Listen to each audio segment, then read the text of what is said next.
អ្នកមានចិត្តសៅមងព្រោះមន្ទិលទាំងឡាយនិងព្រោះឧបកិលេសទាំងឡាយមានអភិជាវិសមៈលោកភៈជាដើមជាការពិតសត្វទាំងនេះគឺព្រះសម្មាសម្ពុទ្ធទាំងឡាយជាអណែកតាំងពីព្រះពុទ្ធព្រះនាមថាតណ្ហង្គរមេថង្គរសរណង្គរទីបង្ក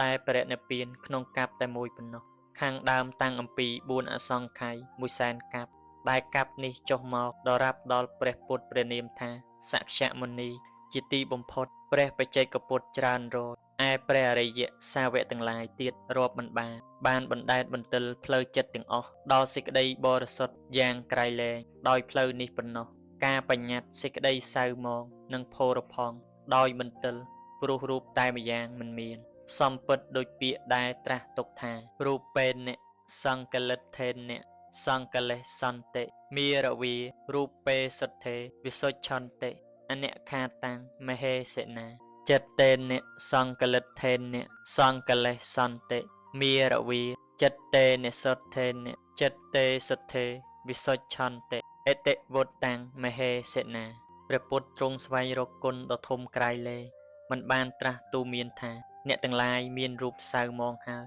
ទើបសៅមងមានរូបបរិសុទ្ធហើយទើបបរិសុទ្ធតែព្រះអង្គទ្រង់ស្វែងរកគុណដ៏ធំក្រៃលែងទ្រង់ទូមានថាអ្នកទាំងឡាយមានចិត្តសៅមងហើយទើបសៅមងមានចិត្តបរិសុទ្ធហើយទើបបរិសុទ្ធដូច្នេះសូមជ្រះថ្លាអនុមោ